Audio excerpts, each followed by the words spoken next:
नमस्कार विद्यार्थी मित्रांनो, शिष्यवृत्ती आणि नवोदय सारख्या स्पर्धा परीक्षांमध्ये बुद्धिमत्ता या विषयाला फार मोठे महत्त्व आहे. आणि त्यातीलच एक महत्त्वाचा व गुण मिळवून देणारा उपघटक म्हणजेच आकलनामधील संख्या मालिका. संख्या मालिका म्हणजे फक्त अंकांची रांग नाही, तर विचार करण्याची पद्धत, तर्कशक्ती आणि निरीक्षण क्षमता तपासणारा महत्त्वाचा घटक आहे. एकदा का संकल्पना समजली की हा घटक कमी वेळेत जास्त गुण मिळवून देतो. या व्हिडिओमध्ये आपण संख्या मालिकेचे प्रकार आणि संख्या मालिका सोडविण्याच्या सोप्या ट्रिक्स पाहणार आहोत. परीक्षेत येणारे महत्त्वाचे प्रश्न व त्याचा सराव आपण करणार आहोत, तेही अगदी सोप्या भाषेत स्टेप बाय स्टेप समजून घेणार आहोत. म्हणून मित्रांनो, व्हिडिओ शेवटपर्यंत नक्की पहा. समजले नाही तर पुन्हा पहा आणि दिलेले प्रश्न स्वतः सोडवून पहा, कारण आज समजलेली संख्या मालिका उद्याचे मिळणारे पक्के गुण आहे. चला तर मग सुरुवात करूया. संख्या मालिका या उपघटकातील प्रश्नात अंक किंवा संख्यांची मालिका दिलेली असते आणि त्यासाठी प्रश्नामध्ये काही सूचना अटी दिलेल्या असतात आणि त्या सूचना व अटीचे पालन करून आपल्याला उत्तर शोधायचे असते. मग संख्या मालिका येण्यासाठी आपल्याला कशा कशाची माहिती असणे आवश्यक आहे ते आपण पाहून घेऊया. त्यासाठी महत्त्वाचे मुद्दे आहे. आपल्याला रोमन अंक संख्या, मूळ संख्या म्हणजेच प्राईम नंबर, जुड्या मूळ संख्या को प्राईम नंबर, सहमूळ संख्या, संयुक्त संख्या याचे ज्ञान असायला हवे. सोबतच सम विषम संख्या, ऑड अँड इव्हन नंबर, अपूर्णांक, त्रिकोणी संख्या ट्रायंगल नंबर, कोणांची मापे आणि घड्याळातील वेळा आणि त्यात तयार होणारे कोन याची सुद्धा माहिती हवी. सोबतच 1 ते 20 संख्यांची पाढे, 1 ते 20 संख्यांचे वर्ग, तसेच 10 पर्यंतच्या संख्यांचे घन, एक अंकी संख्यांचा गुणाकार, दिलेल्या अंकातून 5 ते 6 अंकी संख्या तयार करणे आणि संख्येतील लहान मोठेपणा या सगळ्या घटकांची जर आपल्याला माहिती असली तर आपण संख्या मालिका या उपघटकामध्ये पैकीच्या पैकी गुण नक्की मिळवू. यामध्ये पुस्तकात दिलेली स्वाध्याय संख्या मालिका आणि त्यामधील नमुना प्रश्न तुम्ही सर्वांनी पाहून घ्यायचे आहे. त्यामध्ये त्यांनी स्पष्टीकरण दिले आहे. ती स्पष्टीकरणे स्वतः समजून घ्यायची आहे, जेणेकरून आपला चांगल्या प्रकारे सराव होईल आणि तुम्हाला या सगळ्या गोष्टी चांगल्या प्रकारे समजून येईल. यानंतर आपण पाहणार आहोत सराव उदाहरणे. त्यापूर्वी तुम्ही ही नमुना प्रश्न जी दिलेली आहे ती स्वतः समजून घ्यायची, न समजल्यास स्पष्टीकरण पाहायची आणि समजून घ्यायची. आता आपण सोडवणार आहोत स्वाध्याय 1.2.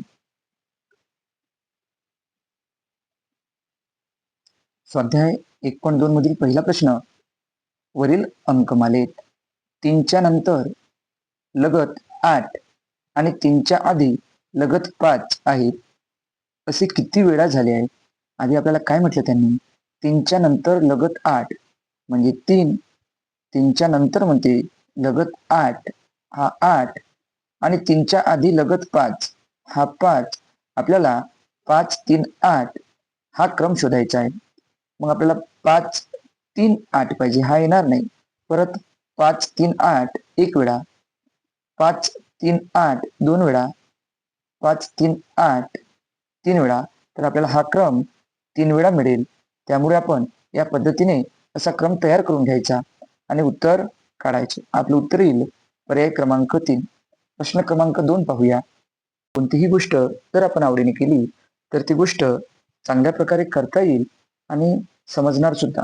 त्यामुळे आपण व्हिडिओ सुद्धा आवडीने पाहायचा आणि या सर्व प्रश्नांचा सराव सुद्धा तेवढ्याच आवडीने करायचा. वर दिलेल्या संख्यामालेत किती चौरस संख्या आहेत? मग आपल्याला चौरस संख्या ओळखायची आहे. चौरस संख्या म्हणजेच काय? या चौरस संख्येला दुसरं नाव आहे वर्ग संख्या. वर्ग संख्या म्हणजे स्क्वेअर नंबर. आणि वर्ग संख्या पाहिजे आहे, ही आहे 4, 2चा वर्ग 12 नाही, 75 75 नाही, 6 6 36 ही एक वर्ग संख्या, 4 चूक 16 ही पण एक वर्ग संख्या, 5 5 25, 9 9 81 आणि 10 10 100 या वर्ग संख्या आहे. तर मग या संख्यामध्ये किती वर्ग संख्या आहे? तर त्यामध्ये 1 2 3 4 5 6 6 वर्ग संख्या आहे. म्हणजे आपलं उत्तर येईल पर्याय क्रमांक 3. प्रश्न क्रमांक 3 पाहूया. प्रश्न तिसरा आहे, वर दिलेल्या संख्यामालेत हे वरची संख्या मालिका वाचायची नाही, कारण तेवढा आपला वेळ जातो आणि शिष्यवृत्तीमध्ये वेळेला फार महत्व आहे. त्यामुळे आपण डायरेक्ट प्रश्न वाचायला घ्यायचा. वर दिलेल्या संख्यामालेत 3ने भाग जाणाऱ्या संख्यांचा चढता क्रम लावल्यास मध्यभागी कोणती संख्या येईल?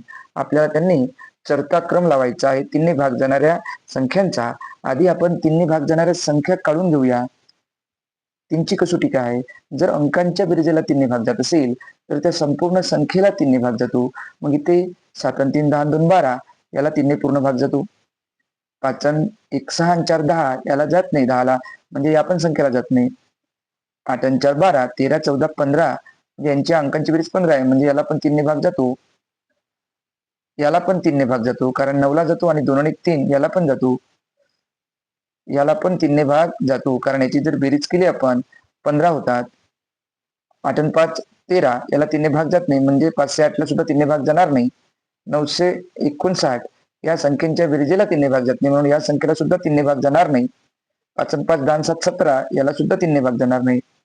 आणि 7 2 8 आणि 1 9 9ला 3ने भाग जाते, म्हणजे 612 या संख्येला सुद्धा 3ने भाग जातो.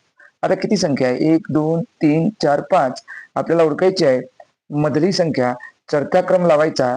चढता क्रम लावताना पहिला क्रमांकावर येणार 192, दुसरा क्रमांक आहे 273 आणि तिसरा क्रमांक हे तर 800 आहे, सर्वात मोठी संख्या, आणि 612 तिसरा क्रमांक, आणि हा जो तिसरा क्रमांक आहे, कारण हा येणार चौथा आणि हा पाचवा, म्हणजे तिसरा क्रमांकच मध्यभागी येणार.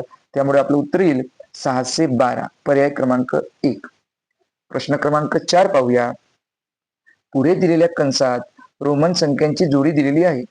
किती जोड्यांमध्ये संख्येतील फरक विषम संख्या आहे? फरक म्हणजे वजाबाकी. वजाबाकी विषम संख्या किती जोड्यांमध्ये आहे हे आपल्याला पाहायचं आहे. त्यापूर्वी आपल्याला रोमन संख्या चिन्हांची पूर्ण ओळख असणे आवश्यक आहे. त्यामध्ये आपल्याला 1 साठी आपण आय वापरतो, नंतर 5 साठी व्ही वापरतो, म्हणजे व्ही साठी 5, आणि एक्स हा 10 साठी वापरतो, आणि नंतर याच्या वरचे एल सी डी माझा या प्रकारे लक्षात ठेवायचं आपल्याला. एल सी डी माझा म्हणजे एल म्हणजे 50, सी म्हणजे 100, डी म्हणजे 500 आणि एम म्हणजे 1000. याप्रमाणे आपण हे रोमन संख्या चिन्ह लक्षात ठेवायची. आता यांनी हा प्रश्न काय विचारला? किती जोड्यांमध्ये संख्येतील फरक विषम संख्या आहे? इथे 8, इथे 6, 6 मधून 8 गेले 2 राहिले, हे येणार नाही. 10 तून 2 गेले 8 राहिले, हे पण येणार नाही. 6 मधून 3 गेले 3 राहिले, ही एक विषम संख्या. 5 तून 2 गेले 3 राहिले, ही एक विषम संख्या. 11 मधून 5 गेले 6 राहिले, येणार नाही. 9 मधून 8 गेले 1 राहिला, ही पण एक विषम संख्या. 10 मधून 4 गेले 6 राहिले, ही येणार नाही. आणि 10 मधून 1 गेला 9 राहिले, ही विषम संख्या. म्हणजे एकूण विषम संख्या किती येणार अंकांची वजाबाकी केल्यावर? तर 1 2 3 4, म्हणजे पर्याय क्रमांक 2. पुढला प्रश्न पाहूया. प्रश्न क्रमांक 5. या संख्या मालिकेत 9ने निशेष भाग जाणाऱ्या एकूण विषम संख्या आहेत. विषम संख्या ओळखायच्या आणि तेही 9ने निशेष म्हणजे पूर्ण भाग जाणाऱ्या. तर आधी काय करायचं? आपल्याला विषम संख्या ओळखायच्या सांगितल्या, त्यामुळे समसंख्या कट करायच्या. ही मोजायची नाही, ही पण मोजायची नाही, म्हणजे 2च समसंख्या आहे. ही एक कट करायची आणि ही दुसरी कट करायची. आता 9ने भाग जाणाऱ्या विषम संख्या ओळखायच्या, याला 9ने भाग जाणार नाही. 7 आणि 7 14 आणि 1 15, 16 17 18 याला 9ने भाग जातो 1. 5 आणि 3 आणि 2 5 आणि 4 9 याला 9ने भाग जातो. 8 आणि 16 आणि 1 17, 17 आणि 5 18 19 20 21 22 याला 9ने भाग जाणार नाही. 9 2 18 आणि 19 याला 9ने भाग जाणार नाही. आणि यांची बेरीज होती 18, म्हणजे याला 9ने भाग जाणार. म्हणजे आपलं उत्तर येईल 3. यामधील अशा 3 विषम संख्या आहे ज्याला 9ने पूर्ण भाग जातो. त्यामुळे आपलं उत्तर येईल पर्याय क्रमांक 3. प्रश्न क्रमांक 6. वरील मालिकेत काही 4 चाकी गाड्या व काही 2 चाकी गाड्या शेजारी शेजारी एका ओळीत उभ्या आहेत. मालिकेतील अंक जे आहे तर 2 चाकी गाड्या तर अक्षरे अक्षरे जे आहे तर त्या चार चाकी गाड्या दर्शवितात. म्हणजेच हे जे अंक आहे 9, 8 तर हे दोन चाकी गाड्या. जर अक्षरे आहे MKR तर ह्या चार चाकी गाड्या दर्शवितात. चार चाकी गाडीच्या दोन्ही बाजूस लगत दोन चाकी गाडी आहे असे किती वेळा झाले आहे? चार चाकी गाडीच्या लगत दोन्ही बाजूस दोन चाकी गाड्या. मग चार चाकी गाड्या कशाला म्हटलं होतं आपण आधी? तर यांनी काय सांगितलं, चार चाकी गाड्या म्हणजे कोणत्या? मालिकेतील अक्षरे म्हणजे चार चाकी गाड्या. तर अक्षर म्हणजे हे अंक आहे दोन, हे अक्षर. याच्या बाजूला दोन दोन चाकी म्हणजे दोन अंक आहे का? नाही आहे. याच्या बाजूला दोन अंक आहे का? नाही आहे. याच्या बाजूला दोन अंक आहे का? नाही, कारण दोन अंक म्हणजे दोन चाकी गाड्या आजूबाजूला. याचे पण नाही, याचे पण नाही. याच्या बाजूला दोन अंक आहे का? तर नाही, कारण हा आय आहे. याच्याही बाजूला दोन अंक आहे का? तर नाही. याच्या पण नाही, याच्याही नाही, कारण याच्या बाजूला दोन दोन म्हणजे चार चाकी गाड्याच आहे. आपल्याला दोन चाकी गाड्या पाहिजे. तर हा आहे, पण याच्याही आजूबाजूला नाही, याच्या सुद्धा नाही, एकाच बाजूला आहे, आणि याच्या सुद्धा नाही. म्हणजे अशी मधात चार चाकी गाड्या आणि आजूबाजूला दोन चाकीची गाड्या असं एकही वेळा नाही या मालिकेत. त्यामुळे आपलं उत्तर येईल पर्याय क्रमांक 4, 0. प्रश्न क्रमांक 7 पाहूया. प्रश्न क्रमांक 7 काय म्हणतो पहा. पुढीलपैकी कोणत्या संख्येला 5 आणि 8 या दोन्ही संख्यांनी भाग जातो? मग जर 5ची कसोटी पाहिली तर एकक स्थानी 0 किंवा 5 असेल तर त्या संपूर्ण संख्येला 5 ने पूर्ण भाग जातो. मग इथं 0, 0, 0, 0 या चारही संख्येला 5 ने पूर्ण भाग जातो. मग 8 ने कोणाला भाग जातो? जर आपण इथं जरी करून पाहिलं 5 गुणिले 8, 5 8 40, मग 40च्या पटीतील ज्या संख्या असतील त्या सर्व संख्यांना 5 आणि 8 ने भाग जातो. मग हे 40च्या पटीत आहे का? नाही. ही पण 40च्या पटीत आहे का? तर नाही. ही 40च्या पटीत आहे का? तर हो. त्यामुळे आपलं उत्तर येईल पर्याय क्रमांक 3. पुढला प्रश्न पाहूया. प्रश्न क्रमांक 8. दिलेल्या संख्या मालिकेत जोड मूळ संख्यांच्या जोड्या किती? जोड मूळ संख्या म्हणजेच त्याला आपण जुड्या मूळ संख्या म्हणतात. ज्या दोन मूळ संख्यांच्या मध्ये किंवा दरम्यान एक संयुक्त संख्या असेल किंवा दोघातील फरक 2चा असेल तर त्या संख्यांना जोडमूळ संख्या असे म्हणतात. इथे पहा 13. 13च्या सुट्टी कोण आहे? 11, 13 ह्या जोडमूळ संख्या आहे. पण इथे 11 नाही, त्यामुळे हे येणार नाही. 25 ही मूळ संख्याच नाही.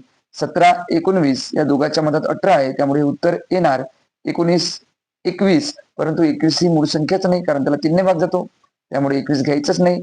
23, 29 तर ह्या दोन्ही मूळ संख्या आहे, पण त्यांच्या मधात खूप साऱ्या संयुक्त संख्या आहे, त्यामुळे आपल्याला एकच संयुक्त संख्या पाहिजे. 29 आणि 31 तर हे आहे. 31 33 नाही. 33 35 नाही. 35 41 हे सुद्धा नाही. आणि 41 43 हे आहे. त्यामुळे आपलं उत्तर येईल पर्याय क्रमांक 4. म्हणजेच 3 जोडमूळ संख्यांच्या जोड्या आपल्याला इथे सापडलेल्या आहेत. प्रश्न क्रमांक 9. पुढील अंक मालिकेत सलग 2 अंकांचा गुणाकार 24 येईल अशा किती जोड्या आहे? आपल्याला उत्तर 24 आलं पाहिजे दोघांचा गुणाकार. तर 3 सक 18, 7 चोक 24 एक वेळा, 8 चोक 32, 4 8 32 येणार नाही. 8 त्रिक 24, 9 त्रिक 3 9 27, 9 8 72, 8 2 16, 2 चोक 8, 4 सक 24, काय कसा 1 3 3 3 8 24, 8 चोक 32 येणार नाही. 7 चोक 28 नाही आणि 7 5 35 नाही. त्यामुळे अशा किती जोड्या आहे? तर अशा 3 1 2 3 आणि 4 जोड्या आहेत ज्यांचा गुणाकार 24 येईल. म्हणजे आपलं उत्तर येईल पर्याय क्रमांक 2. पुढला प्रश्न पाहूया. प्रश्न क्रमांक 10. पुढील संख्या मालेतील अंकांच्या स्थानांची अदलाबदल केल्यानंतर किती मूळ संख्या तयार होतील? अंकांच्या स्थानाची अदलाबदल केल्यावर किती मूळ संख्या तयार होईल? इथे आहे 31. 31 ला उलट केलं तर होते 13. 13 ही मूळ संख्या आहे. याला 91. 91 ही मूळ संख्या नाही. याला 89. 89 ही मूळ संख्या आहे. 34 मूळ संख्याच नाही. 67. 67 ही सुद्धा मूळ संख्या आहे. 37. 37च्या उलट केलं की 73. 73 सुद्धा मूळ संख्या आहे. 35 ही मूळ संख्या नाही. 53 ला उलट केल्यावर 92 ला उलट केलं तर 29 ही मूळ संख्या मिळते. आणि 71ला उलट केलं तर आपल्याला 17 ही सुद्धा मूळ संख्या मिळते. अशा प्रकारे आपण हा प्रश्न सोडवू शकतो. म्हणजे आपलं उत्तर किती येणार? 1 2 3 4 5 6 6 मूळ संख्या तयार होतील. पर्याय क्रमांक 2. 1 ते 20 पर्यंतच्या संख्या मालिकेत मूळ संख्यांची एकूण बेरीज संयुक्त संख्येच्या एकूण बेरजेपेक्षा कितीने कमी अथवा जास्त आहे? मग काय म्हटलं त्यांनी? 1 ते 20 पर्यंतच्या संख्या मालिकेत मूळ संख्यांची एकूण बेरीज संयुक्त संख्यांच्या एकूण बेरजेपेक्षा कितीने कमी अथवा जास्त आहे? तर मूळ संख्यांची बेरीज काढू आपण 1 ते 20 पर्यंत. 1 ते 20 जर मूळ संख्या पाहिल्या, 2 अधिक 3 अधिक 5 अधिक 7 अधिक 11 13 अधिक 17 अधिक 19. आपण यांची जर आपण बेरीज केली तर बेरीज किती होईल पहा. उत्तर आलं 77. मग त्यांनी काय म्हटलं? संयुक्त संख्यांच्या एकूण बेरजेपेक्षा. आता संयुक्त संख्या कोणती आहे? तर 1 नाही, 2 नाही, 3 नाही, 4, 5 नाही, 6, 7 नाही, 8, 9, 10, 11 नाही, 12, 14, 15, 16, 18, 20 आणि या सर्व संयुक्त संख्यांची जर बेरीज केली तर आपलं उत्तर येईल 132. आणि यांनी काय विचारलं? त्या दोघा म्हणजे मूळ संख्यांची एकूण बेरीज संयुक्त संख्येची एकूण बेरीज कितीने कमी अथवा जास्त आहे? तर त्यांची बेरीज होती 77, कमी आहे. तर आता कितीने कमी आहे? 132 वजा 77 बरोबर 2तून 7 जात नाही, मग 12तून 7 गेली, राहिले 5, इतर राहिले 2, मग 12तून 7 गेले, परत 5 राहिले म्हणजे 55. आपलं उत्तर येईल 55 कमी. पर्याय क्रमांक 2. वरील संख्येच्या चढत्या क्रमाने लावल्यास 6व्या क्रमांकावर कोणती संख्या येईल? 1 2 3 4 5 6. जर आपण चढत्या क्रमाने 6वा विचारला आणि मग उतरत्या क्रमाने दुसरा, मग सर्वात मोठा पोबर आपण 9000, 8, 9000, 9000, 9000, 9998 हे सर्वात मोठी आहे. त्यांनी काय म्हटलं? चढत्या क्रमाने 6वा, एकूण 7 अंक आहे. म्हणजे चढत्या क्रमाने 6वा म्हणजे उतरत्या क्रमाने, चढत्या क्रमाने 6वा आहे तो 1 2 3 4 5 6 7 आहे. तर उतरत्या क्रमाने दुसरा, मग हा सर्वात मोठा. मग 2 नंबर पाहू आपण. हे 99 आहे, त्यामुळे 2 नंबर हेच येईल. म्हणजे आपलं उत्तर येईल पर्याय क्रमांक 2. प्रश्न क्रमांक 13 पहा. हा प्रश्न सुद्धा खूप सोपा आहे विद्यार्थी मित्रांनो. जर आपण काळजीपूर्वक सोडवलं तर आपण चांगल्या प्रकारे अभ्यास करू शकू. पुढला प्रश्न पहा. प्रश्न क्रमांक 13. 1 ते 50 पर्यंत असलेल्या किती मूळ संख्यांमध्ये 7 हा अंक एकक स्थानी आहे? मूळ संख्यामध्ये 7 हा अंक एकक स्थानी आहे 1 ते 50 पर्यंत. आता पहा 1 ते 50 पर्यंत म्हणजे 7 हे एकक आहे 7 स्थानी. मग 17 हे पण आहे, 27 मूळ संख्याच नाही, 37 सुद्धा मूळ संख्या आहे. नंतर 37 नंतर 47 ही सुद्धा मूळ संख्या आहे. आपल्याला विचारल्या होत्या फक्त 1 ते 50 पर्यंत म्हणजे इथपर्यंत 1 2 3 4 4 मूळ संख्या आहे. म्हणजे आपलं उत्तर येईल पर्याय क्रमांक 3. पुढला प्रश्न पाहूया. वरील संख्या मालिकेत त्रिकोणी संख्येनंतर लगेच चौरस संख्या आहे असे किती वेळा झाले आहे? म्हणजे त्रिकोणी संख्येनंतर लगेच चौरस संख्या. मग ही चौरस संख्या पाहून घेऊ आपण. ही चौरस संख्या आहे, ही एक चौरस संख्या आहे. एवढ्या चौरस संख्या आहे. तर मग त्याच्या आधी त्रिकोणी संख्या आहे का हे पाहून घ्या. 15 ही त्रिकोणी संख्या आहे का? आपल्याला 1 ते 100 पर्यंतच्या त्रिकोणी संख्या पाठ असायला हव्या, जेणेकरून अशा प्रकारचे कोणतेही प्रश्न आले तर आपल्याला लगेच सोडवता येईल. त्यामध्ये सर्वात लहान त्रिकोणी संख्या 1 असते, त्यानंतर 3 म्हणजे या बिंदूंपासून त्रिकोण तयार झाला पाहिजे. म्हणजे ही एक त्रिकोणी संख्या 1, मग हा झाला त्रिकोण, ही झाली दुसरी त्रिकोणी संख्या 3, ही तिसरी त्रिकोणी संख्या. याप्रमाणे ही त्रिकोणी संख्या वाढत जाते. म्हणजे 1 3 6 10, 15, 21, 28, 36, 45, या पुढची 55, 66, 78 आणि 1 ते 100 मधील सर्वात मोठी त्रिकोणी संख्या 91. म्हणजे अशा प्रकारे 1, 2, 3, 4, 5, 6, 7, 8, 9, 10, 11, 12, 13, 1 ते 100 पर्यंत एकूण 13 त्रिकोणी संख्या आहे. मग एखादी संख्या त्रिकोणी संख्या आहे किंवा नाही, किंवा एखाद्या त्रिकोणी संख्येचा पाया कसा काढायचा हे सुद्धा आपल्याला आलं पाहिजे. आता समजा ही 10 ही एक त्रिकोणी संख्या आहे, तर मग 10 या त्रिकोणी संख्येचा पाया किती हे आपल्याला काढता आलं पाहिजे. मग 10च्या दुप्पट करायची, त्रिकोणी संख्येचा पाया काढायचा असला तर 10च्या दुप्पट 20. 20 ही संख्या कोण्या दोन जवळच्या संख्यांचा गुणाकार आहे. तर हे जर पाहिलं आपण तर 4 पंच 20 या दोन जवळच्या संख्यांचा गुणाकार आहे. त्यामुळे यातील जो लहान संख्या आहे ही लहान संख्या असतो पाया. पाया म्हणजे खालची. जर ही जर पाहिली आपण, ही 6 ही त्रिकोणी संख्या आहे, त्यातील हे खालचे 3 बिंदू म्हणजे या त्रिकोणी संख्येचा पाया 3. तसंच 10 या त्रिकोणी संख्येचा पाया 4 असतो. मग या गणितात दिल्याप्रमाणे जर एखादी संख्या, आता चौरस संख्येच्या त्रिकोणी संख्येच्या नंतर लगेच चौरस संख्या, म्हणजे चौरस संख्येच्या पूर्वी त्रिकोणी संख्या, पण ही 15 ही त्रिकोणी संख्या आहे का नाही, इथे तर आपण पाहिलं इथे 15 ही त्रिकोणी संख्या आहे. परंतु 15 ही त्रिकोणी संख्या जर आपल्याला त्रिकोणी संख्या माहीत नसेल आणि ती त्रिकोणी संख्या आहे किंवा नाही हे ओळखायचं असेल तर काय करायचं, तर 15 या त्रिकोणी संख्येची समजा आपल्याला ओळखण्यासाठी या संख्येची दुप्पट करायची. याची दुप्पट येते 30. मग 30 पेक्षा लहान वर्गसंख्या, 30 पेक्षा लहान वर्गसंख्या आहे 25. मग 25चा वर्गमूळ, 25चा वर्गमूळ येते 5. आणि हे जे 5 वर्गमूळ आलं, या 5ला या तिच्या पुढच्या संख्येने गुणायचं. 5 सक 30. आणि ही संख्या आणि ही पूर्वीची संख्या हे जर सेम असेल तर समजायचं की 15 ही त्रिकोणी संख्या आहे. तर मग ही एक जोडी झाली 15 आणि 25. दुसरी 8 ही त्रिकोणी संख्या आहे काय, ती पहा नाही आहे. आपण या पद्धतीने सुद्धा काढू शकतो. आणि इथे 10 त्रिकोणी संख्या आहे का, तर आहे. त्यामुळे ही दुसरी जोडी. म्हणजे याप्रमाणे आपण ओळखू शकू की किती जोड्या आहे. तर असं किती वेळा झालं, तर असं 2 वेळा झालं. प्रश्न क्रमांक 15 पाहूया. पुढला प्रश्न पहा. हा प्रश्न सुद्धा खूप सोपा आहे, फक्त समजून घ्यायचा आहे.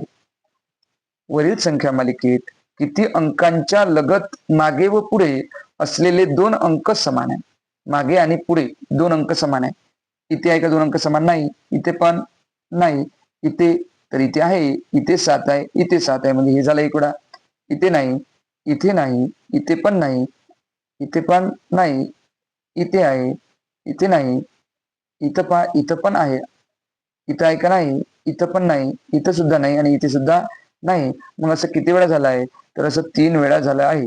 म्हणजे आपलं उत्तर येईल पर्याय क्रमांक 2. चला पुढला प्रश्न पाहूया. प्रश्न क्रमांक 16. 1, 3, 5 यातील प्रत्येक अंक वापरून व 5 हा अंक पुन्हा पुन्हा वापरून तयार होणाऱ्या सर्वात मोठ्या व सर्वात लहान 4 अंकी संख्यांमध्ये किती फरक आहे. तर 5 हा अंक पुन्हा पुन्हा वापरा म्हणते. मग मोठी संख्या तयार करू तर 5, 5, 3 आणि 1. आणि लहान संख्या तयार करताना इथे सुद्धा त्यांनी सांगितलंय, सूचना केली होती की 5च अंक पुन्हा पुन्हा वापरा. म्हणजे 1, 3, 5 आणि 5 यांची आपल्याला करायची आहे वजाबाकी. मग वजाबाकी करताना 11 मधून 1तून 5 नाही, इथे हातचा दिला, 11तून 5 गेले, 6 राहिले, इथे 2 राहिले. मग इथे 12 मधून 5 गेले, 12 मधून 5 गेले, 7 आणि 5 12, 7 राहिले, 4तून 3 गेले, 1 राहिला आणि 5तून 1 गेला, 4 राहिले. म्हणजे आपलं उत्तर येईल 4176. म्हणजे पर्याय क्रमांक 4. प्रश्न क्रमांक 17 पाहूया. वरील अंकमालेत 6च्या लगत 3 हा अंक आहे पण 2 हा अंक नाही, असे किती वेळा झाले. 6 पाहिजे, 6च्या लगत कोणत्याही बाजूला 3 हा अंक चालेल, पण 2 हा अंक त्याच्या 6च्या बाजूला नसला पाहिजे. मग इथे जर पाहिलं आपण तर 6च्या बाजूला 2 हा अंक आहे, त्यामुळे हे पकडायचं का, तर हे पकडायचं नाही. पुढला 6 पाहूया. इथं पण 6च्या लगत 2 हा अंक आहे. 3 तर आहेच, पण 2 पण आहे, आपल्याला 2 नको आहे. इथे 6 पहा, 6च्या लगत 3 हा अंक आहे, इकडे 3च आहे, त्यामुळे 1 वेळा. 6च्या लगत 3 हा अंक आहे, इकडे 2 नाही, त्यामुळे 2 वेळा. आणि 6च्या लगत इथे 2 आहे, पण इकडे आपल्याला काय पाहिजे, 3 हा अंक आहे पाहिजे, 2 नसला पाहिजे, त्यामुळे हे येणार नाही. म्हणजे आपलं उत्तर येईल 1 आणि 2, म्हणजे पर्याय क्रमांक 3 17चं उत्तर येईल. पुढला प्रश्न पाहूया. प्रश्न क्रमांक 18. प्रश्न क्रमांक 18 काय म्हणतो, वरील रोमन अंकमालेत लगतच्या अंकांची वजाबाकी 5 आहे असे किती वेळा झाले? लगतच्या अंकांची वजाबाकी, या दोघांची वजाबाकी 5 आहे का? तर नाही. इथे 9 आहे, 9तून 5 गेले 4 राहते. तर या दोघांची 9तून 1 गेला 8 राहते, 10तून 1 गेला 5 राहते. हे या दोघांची येते. या दोघांची नाही येणार. या दोघांची याची येते. या दोघांची पहा, या दोघांची 8तून 6 गेले नाही येणार. हे किती आहे, 6तून 4 गेले हे सुद्धा नाही. 10तून 4 गेले 6 राहिले, हे नाही. 10तून 1 गेला 9 राहिले. 7तून 1 गेला 6 राहिले. 7तून 2 गेले 5 राहिले, हे येते एकदा. इथे किती आहे, 9, 9तून 2 गेले तर 7 राहतात, आणि 9तून 3 गेले तर 6 राहतात. म्हणजे 5 वजाबाकी 5 येईल. असे किती वेळा झाले आहे, तर असे 3 वेळा झालेले आहे. त्यामुळे आपलं उत्तर येईल पर्याय क्रमांक 2. पुढला प्रश्न पाहूया. प्रश्न क्रमांक 19. या संख्या मालेतील डावीकडील निम्म्या भागात असलेल्या अंकांची बेरीज व उजवीकडील निम्म्या भागात असलेल्या अंकांची बेरीज यांचा गुणाकार किती? मग निम्मा भाग काढू आपण. 1 2 3 4 5 6 7 8 9 10. म्हणजे इकडले हे उजवीकडील निम्मा भाग आणि हा डावीकडील निम्मा भाग, यांची जर बेरीज केली आपण, इथे 8 आणि 7 15, 15 आणि 6 21, आणि 21 आणि 3, 21 मध्ये 3 मिळवले तर येईल 24. यांची जर आपण बेरीज केली, 9 आणि 5 14, 15 16, 1 17, 18 19 20 21, यांची बेरीज येते 21. आणि या दोघांचा जर गुणाकार केला आपण, 21चा 24चा आणि 21चा, 21 1 21, 21 दोन्ही 42, 21 त्रिक 63 आणि 21 चूक 84, 4 हातच्या 8, 21 दोन्ही 42, आणि 42 मध्ये जर तुम्ही 8 मिळवले तर येते 50.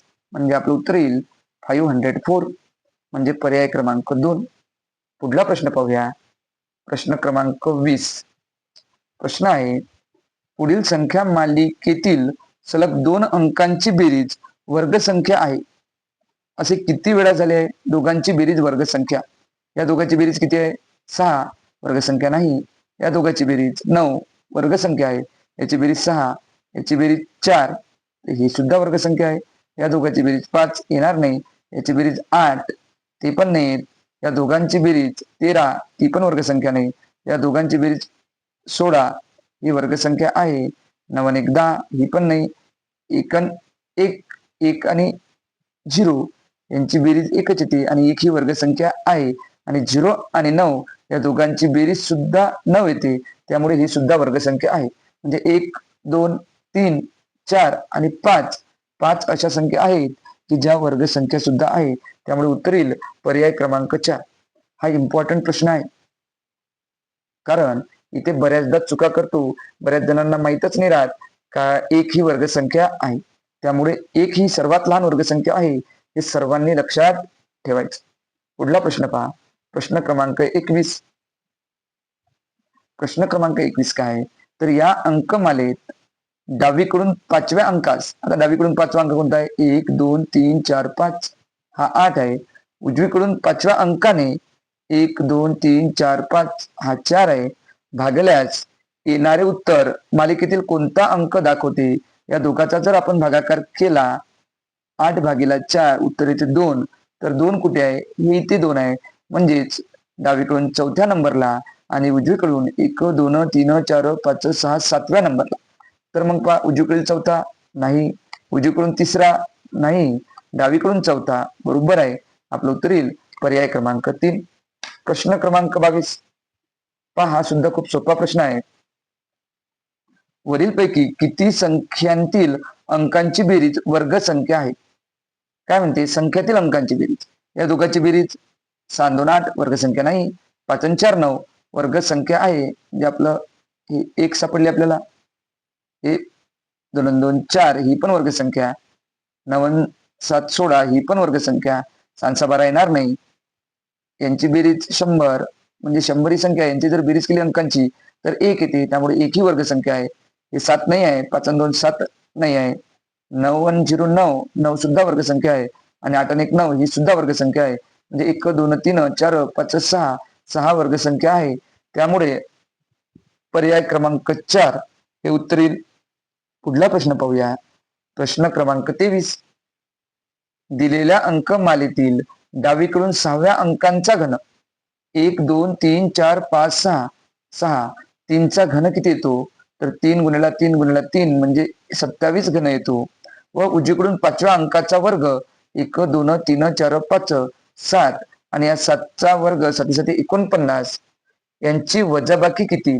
वजाबाकी करताना मोठ्या संख्येतून आपण लहान संख्या काढून टाकू. 9तून 7 गेले 2 राहिले, 4तून 2 गेले 2 राहिले, उत्तर येते 22. पर्याय क्रमांक 1. आता फक्त शेवटचे 2 प्रश्न राहिले. प्रश्न क्रमांक 24 पहा. प्रश्न क्रमांक 24 आहे. दिलेल्या संख्यामालेत 3ने निशेष भाग जाणाऱ्या संख्यांचा चढता क्रम लावल्यास चौथी संख्या कोणती? पण 3ने निशेष भाग जाणाऱ्या संख्या आधी काढून घेऊ आणि मग त्यांचा चढता क्रम लावू. याला 3ने निशेष भाग जातो. 6 4 10 11 याला जात नाही. 2 4 6 याला सुद्धा 3ने भाग जातो. 5 आणि 4 9 याला सुद्धा 3ने भाग जातो. याला सुद्धा 3ने जातो. 5 आणि 1 6 याला 3ने भाग जाणार नाही. 5 आणि 4 9 1 10 याला पण जाणार नाही. 5 आणि 3 8 आणि 1 9 याला सुद्धा 3ने भाग जातो. याला सुद्धा 3ने भाग जाणार नाही. या संख्यांचा चढता क्रम लावल्यास आता चढता क्रम लावू. सर्वात लहान संख्या कोणती आहे? तर 105. 2 नंबरला आहे 222. 3 नंबरला संख्या आहे 351.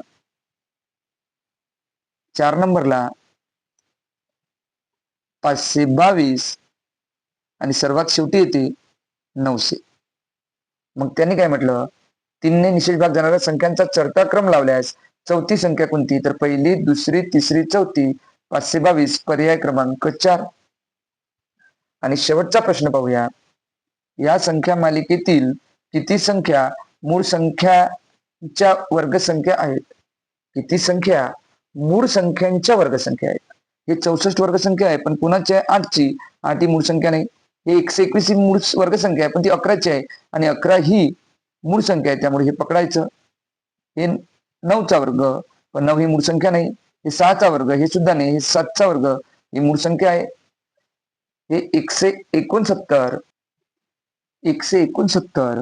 ही सुद्धा वर्गसंख्या आहे आणि याचा वर्ग कोणाचा आहे? हा तर 13चा. 13 ही मूळ संख्या आहे. 196 हे 14चा आहे, पण 14 ही मूळ संख्या नाही. हे 1 ही मूळही नाही आणि संयुक्त ही संख्या नाही, त्यामुळे हे सुद्धा पकडायचं नाही. आणि 289 ही सुद्धा वर्गसंख्या आहे आणि ही 17चा वर्ग आहे. 17 ही मूळ संख्या आहे, त्यामुळे 1 2 3 4 आपलं उत्तर येईल. अशा वर्गसंख्या 4 येत आहे. पर्याय क्रमांक 1. अशा प्रकारे आज आपण आकलन या घटकामधील आणि आपण या सर्वच उदाहरणांचा पुन्हा चांगल्या पद्धतीने सराव करा, जेणेकरून परीक्षेमध्ये तुमच्या चुका होणार नाही. तुम्हाला जर आपला हा व्हिडिओ आवडला असेल तर आपल्या या व्हिडिओला लाईक करा आणि मॅथ मित्र श्रीकांत सर या चॅनलला सबस्क्राईब केलं नसेल तर सबस्क्राईब नक्की करा. थँक्यू. भेटूया पुढल्या व्हिडिओमध्ये.